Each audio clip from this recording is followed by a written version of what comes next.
আসসালামু আলাইকুম। সংবাদে আপনাদের সবাইকে স্বাগত জানাচ্ছি। আমি ফিরোজ তোহা। শুরুতেই আরবে কেবলস সংবাদ শিরোনাম জানিয়ে দিব সর্বশেষ গুরুত্বপূর্ণ আপডেট বাংলা সংবাদ। শুরুতেই শিরোনাম। কোটা বিরোধী আন্দোলনের নতুন কর্মসূচি ঘোষণা। কোটা সংস্কারের দাবিতে আন্দোলনরত শিক্ষার্থীরা বাংলা ব্লকেট কর্মসূচি শেষ করে সরকারকে 3 দিনের সময় বেঁধে দিয়েছেন। এরপর জানিয়ে দিব বিএনপির মহাসচিবের সঙ্গে মহানগরের নতুন নেতাদের সাক্ষাৎ। দলের মহাসচিব মির্জা ফখরুল ইসলাম আলমগীরের সঙ্গে সৌজন্য সাক্ষাৎ করেছেন ঢাকা মহানগর উত্তর বিএনপির আহ্বায়ক সাইফুল আলম নীরব এবং সদস্য সচিব আমিনুল হক এবং দক্ষিণের আহ্বায়ক রফিকুল আলম মজনু এবং সদস্য সচিব তানবির আহমেদ রবিন। জানিয়ে দিব খালেদা জিয়াকে দেখতে হাসপাতালে গেলেন বিএনপির জাতীয় স্থায়ী কমিটির সদস্য গয়েশ্বর চন্দ্র রায়। এদিকে আবেদ আলীর ছেলে সিয়ামকে ছাত্রলীগ থেকে অব্যাহতি। বিসিএস সহ অন্যান্য নিয়োগ পরীক্ষার প্রশ্ন ফাঁসের অভিযোগে ঢাকা মহানগর উত্তর ছাত্রলীগের ত্রাণ এবং দুর্যোগ বিষয়ক সম্পাদক সৈয়দ সোহানুর রহমান সিয়ামকে গ্রেপ্তার করেছে পুলিশ। এই ঘটনায় তাকে ছাত্রলীগের পদ থেকে অব্যাহতি দেওয়া হয়েছে। জানিয়ে দিব নিয়োগ পরীক্ষার প্রশ্নপত্র ফাঁসের ঘটনায় ছাত্র শিবিরের উদ্বেগ প্রকাশ। 33 থেকে 46তম বিসিএস ক্যাডার এবং নন ক্যাডার সহ অন্তত 30টি পরীক্ষায় কতিপয় বিপিএসসি কর্মকর্তা কর্মচারী কর্তৃক প্রশ্নপত্র ফাঁসের ঘটনায় গভীর উদ্বেগ প্রকাশ এবং জড়িতদের বিচারের আওতায় আনার দাবি জানিয়ে বিবৃতি দিয়েছে বাংলাদেশ ছাত্র শিবির।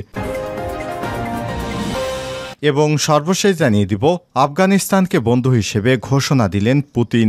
আফগানিস্তানের বর্তমান সরকারকে বন্ধু হিসেবে আখ্যায়িত করেছেন ভ্লাদিমির পুতিন। বৃহস্পতিবার কাজাকিস্তানের রাজধানী আস্তানায় এক সংবাদ সম্মেলনে অংশ নিয়ে রুশ প্রেসিডেন্ট প্রকাশ্যে এই ঘোষণা দেন। পুতিন বলেন, সন্ত্রাস বিরোধী লড়াইয়ে মস্কোর অন্যতম মিত্র হচ্ছে বর্তমানে সুপার পাওয়ার আফগানিস্তানের সরকার। প্রিয় দর্শক, এতক্ষণ শুনছিলেন সংবাদ শিরোনাম, এবারে বিস্তারিত। তবে তার আগে বন্ধুরা, আপনি কোন স্থান থেকে আমাদের সংবাদটি দেখছেন কমেন্ট করে জানিয়ে দিন এই সংবাদ সম্পর্কে আপনার মূল্যবান মতামত। প্রিয় দর্শক, আপনি যদি আমাদের চ্যানেলে নতুন হয়ে থাকেন, ভিডিওটি দেখতে দেখতে চ্যানেলটি সাবস্ক্রাইব করে রাখুন, যাতে করে বন্ধুরা আমাদের লেটেস্ট আপডেট সংবাদগুলো সবার আগে আপনার কাছে পৌঁছে যায়। এবারে বিস্তারিত। কোটা বিরোধী আন্দোলনের নতুন কর্মসূচি ঘোষণা। কোটা সংস্কারের দাবিতে আন্দোলনরত শিক্ষার্থীরা বাংলা ব্লকেট কর্মসূচি শেষ করে সরকারকে 3 দিনের সময় বেঁধে দিয়েছেন। রাতে শাহবাগে বৈষম্য বিরোধী ছাত্র আন্দোলনের পক্ষ থেকে এই সময় বেঁধে দেওয়া হয়। পাশাপাশি আগামীকাল মঙ্গলবার 9 জুলাই দেশব্যাপী ছাত্র ধর্মঘট এবং ক্লাস পরীক্ষা বর্জন কর্মসূচি পালনের আহ্বান জানান তারা। আন্দোলনকারীরা জানান, মঙ্গলবার ব্লকেট কর্মসূচি থাকবে না, ছাত্র ধর্মঘট এবং ক্লাস পরীক্ষা বর্জন কর্মসূচি পালন করা হবে। বেঁধে দেওয়ার সময়ে দাবি আদায় না হলে আরও কঠোর কর্মসূচি দেওয়ার হুঁশিয়ারি দিয়েছেন নেতারা। এর আগে সন্ধ্যায় কোটা সংস্কারের দাবিতে আন্দোলনরত শিক্ষার্থীরা রাজধানীর বিভিন্ন পয়েন্ট ছেড়ে দিয়ে জড়ো হন শাহবাগে। সোমবার সন্ধ্যা 6:30টার পরে তারা ব্লকেট ছেড়ে দিতে শুরু করেন। প্রায় 2 ঘন্টা অবরোধ পড়ার পর রাজধানীর গুলিস্তানে 0 পয়েন্ট মোড় ছেড়ে দেন জগন্নাথ বিশ্ববিদ্যালয়ের জবির শিক্ষার্থীরা। তারা সরে যাওয়ার পর এই এলাকায় যান চলাচল ধীরে ধীরে স্বাভাবিক হতে শুরু করে। এর আগে সোমবার বিকাল 4:30টার দিকে 0 পয়েন্টে অবস্থান নেন শিক্ষার্থীরা। পরে সন্ধ্যা 6:30টার পর 0 পয়েন্টে ছেড়ে দেন শিক্ষার্থীরা। বাংলা ব্লকেট এর দ্বিতীয় দিনে বিকাল 3:45টা থেকে সায়েন্স ল্যাবে রাস্তায় অবস্থান করে অবরোধ পালন করেন 7 কলেজের আন্দোলনরত শিক্ষার্থীরা। সন্ধ্যা 7:15 দিকে অবরোধ শেষ করেন তারা। দাবি আদায় না করা হলে আন্দোলন চালিয়ে যাওয়ার ঘোষণা দিয়ে রাজপথ ছাড়েন আন্দোলনরত শিক্ষার্থীরা। এ সময় ঢাকা কলেজের গণিত বিভাগের শিক্ষার্থী নাজমুল হাসান বলেন, যতদিন না পর্যন্ত আমাদের দাবি আদায় না হবে ততদিন আমাদের লাগাতার কর্মসূচি চলবে। আগামী কর্মসূচিতেও ঢাকা কলেজ, ইডেন কলেজ সহ 7 কলেজের রাজপথে থাকবে। আগামীতে যে কোনো বড় ধরনের কর্মসূচি দিয়ে ছাত্র সমাজ প্রস্তুত আছে। পরবর্তীতে আলোচনা সাপেক্ষে আমাদের আগামী দিনের কর্মসূচি আমরা আপনাদের জানিয়ে দিব, যুক্ত করেন নাজমুল হাসান। ঘোষণা শেষে তারা সায়েন্স ল্যাব মোড় থেকে মিছিল নিয়ে নীলক্ষেত মোড়ে গিয়ে তাদের আজকের কর্মসূচি সমাপ্তি করেন। এর আগে কোটা সংস্কার এবং মেধাভিত্তিক নিয়োগের জন্য 2018 সালে সরকারি পরিপত্র পুনর্বহালের দাবিতে আন্দোলন করছেন সাধারণ শিক্ষার্থীরা। গত 5 জুন হাইকোর্ট 2018 সালের পরিপত্রের আংশিক অবৈধ ঘোষণা করার পর আবার এই আন্দোলন শুরু হয়। এটি বাতিলের দাবিতে আজ রবিবার 7 জুলাই বিকেলে সারা দেশে সড়ক মহাসড়ক অবরোধের ডাক দিয়েছেন শিক্ষার্থীরা। শাহবাগ মোড় সহ বিভিন্ন গুরুত্বপূর্ণ জায়গায় নির্ধারিত হওয়া এই কর্মসূচির নাম দিয়েছে বাংলা ব্লকেট। বিএনপির মহাসচিবের সঙ্গে মহানগরের নতুন নেতাদের সাক্ষাৎ। দলের মহাসচিব মির্জা ফখরুল ইসলাম আলমগীরের সঙ্গে সৌজন্য সাক্ষাৎ করেছেন ঢাকা মহানগর উত্তর বিএনপির আহ্বায়ক সাইফুল আলম নীরব, সদস্য সচিব আমিনুল হক এবং দক্ষিণের আহ্বায়ক রফিকুল আলম মজনু এবং সদস্য সচিব তানবির আহমেদ রবিন। সোমবার 8 জুলাই গুলশানে বিএনপি চেয়ারপারসনের রাজনৈতিক কার্যালয়ে এ সাক্ষাৎ অনুষ্ঠিত হয়। পরে সেখানে সাংবাদিকদের এক প্রশ্নের জবাবে মির্জা ফখরুল ইসলাম বলেন, আশা করি নবগঠিত মহানগর কমিটি বিএনপির চলমান আন্দোলন সহ সব আন্দোলনে অত্যন্ত ভালো ভূমিকা রাখবে, কারণ ঢাকা মহানগর বিএনপির জন্য ভালো নেতৃত্ব এসেছে। আগে 7 জুলাই বিএনপির ঢাকা মহানগর উত্তর, দক্ষিণ সহ বরিশাল, চট্টগ্রাম মহানগরের নতুন আহ্বায়ক কমিটি ঘোষণা দেওয়া হয়। এর আগে মহানগর বিএনপির নবগঠিত কমিটির নেতারা বেগম খালেদা জিয়ার শারীরিক অবস্থার খোঁজখবর নিতে বসুন্ধরার এভারকেয়ার হাসপাতালে যান। খালেদা জিয়াকে হাসপাতালে দেখতে গেলেন গয়েশ্বর।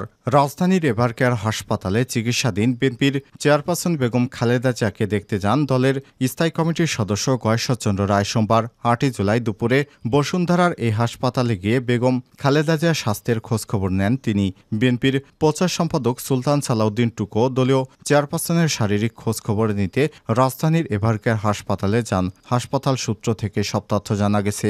এছাড়াও বিএনপির মহাসচিব মির্জা ফখরুল ইসলাম আলমগীর, সিনিয়র যুগ্ম মহাসচিব রুহুল কবির রিজভী, চেয়ারপারসনের বিশেষ সহকারী শামসুর রহমান শিমুল বিশ্বাস, ঢাকা মহানগর উত্তরের আহ্বায়ক সাইফুল আলম নীরব, সদস্য সচিব আমিনুল হক, দক্ষিণের আহ্বায়ক রফিকুল আলম মজনু, সদস্য সচিব তানবির আহমেদ রবিনও হাসপাতালে গেলে খালেদা জিয়ার স্বাস্থ্যের খোঁজখবর নেন। শারীরিক অবস্থার অবনতি হয়। সোমবার 8 জুলাই ভোর 4:15টার দিকে খালেদা জিয়াকে দেখতে রাজধানীর এভারকেয়ার হাসপাতালে যান নেতাকর্মীরা। তখন খালেদা জিয়াকে হাসপাতালে নেওয়া হয়েছিল। বিএনপি চেয়ারপারসনের ব্যক্তিগত চিকিৎসক অধ্যাপক ডক্টর এজেডএম জাহিদ হোসেন গণমাধ্যমকে জানিয়েছেন, হঠাৎ অসুস্থ হয়ে হাসপাতালে ভর্তির পর খালেদা জিয়াকে নিবিড় পর্যবেক্ষণে রাখা হয়েছে।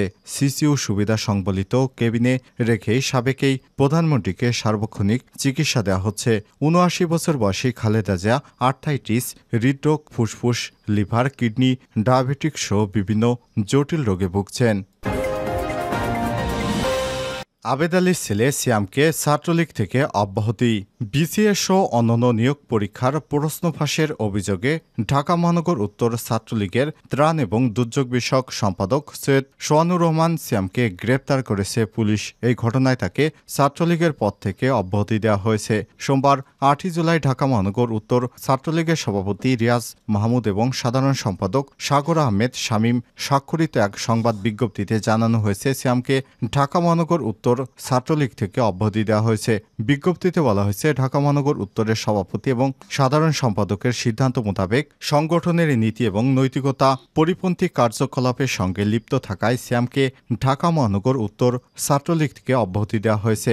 এর আগে বাংলাদেশ সিভিল সার্ভিসেস বিসিএস পরীক্ষা সহ 30টি নিয়োগ পরীক্ষার প্রশ্ন ফাঁসের অভিযোগে পিএসসির চেয়ারম্যানের সাবেক গাড়ি চালক সৈয়দ আবেদ আলীর জীবন এবং তার ছেলে উপজেলা ছাত্রলীগের সহসভাপতি সৈয়দ সোহানুর রহমান সিয়ামকেও গ্রেপ্তার করেছে পুলিশের অপরাধ তদন্ত বিভাগ সিআইডি জানিয়েছে, এই ঘটনায় এখন পর্যন্ত 17 জনকে গ্রেপ্তার করা হয়েছে। তাদের মধ্যে সৈয়দ আবেদ আলী জীবন এবং তার ছেলে সৈয়দ সোহানুর রহমান সিয়াম ছাড়াও রয়েছে পিএসসির উপপরিচালক মোহাম্মদ আবু জাফর, মোহাম্মদ জাহাঙ্গীর আলম, সহকারী পরিচালক মোহাম্মদ আলমগীর কবির, অফিস সহায়ক খলিলুর রহমান এবং অফিস সহায়ক ডিসপাস সাজিদুল ইসলাম। এছাড়াও রয়েছেন সাবেক সেনা সদস্য নোমান সিদ্দিকী, ঢাবির সাবেক শিক্ষার্থী এবং ছাত্রলীগের রাজনীতি করা এবং বর্তমানে মিরপুরের ব্যবসায়ী আবু সুলাইমান মোহাম্মদ সোহেল, অডিটর পিওনাথ রায়, ব্যবসায়ী মোহাম্মদ জাহিদুল ইসলাম, নারায়ণগঞ্জ পাসপোর্ট অফিসের নিরাপত্তা প্রহরী সাদাত হোসেন, ঢাকার ইমিগ্রেশন এবং পাসপোর্ট অফিসে কর্মরত মোহাম্মদ মামুনুর রশিদ, শহীদ সোহরাওয়ার্দী মেডিকেল কলেজ হাসপাতালের টেকনিশিয়ান মোহাম্মদ নিয়ামুর হাসান, ব্যবসায়ী সহোদর সাখাত হোসেন এবং সায়েম হোসেন ও বেকার যুবক লিটন সরকার। উল্লেখ্য, মাদারীপুরের ডাসার উপজেলার বাসিন্দা আবেদ আলী ছেলে সৈয়দ সোয়ানুর রহমান সিয়াম, তিনি বিদেশে পড়ালেখা করেছেন। এরপর দেশে এসে ভর্তি হন একটি ব্যয়বহুল বেসরকারি বিশ্ববিদ্যালয়ে। সিয়াম ডাসার উপজেলা ছাত্রলীগের সহসভাপতি। জীবন মানুষকে সাহায্য করেন সেই ভিডিও প্রচার করেন সামাজিক যোগাযোগ মাধ্যমে। সিয়াম চলাফেরা করেন দামি গাড়িতে।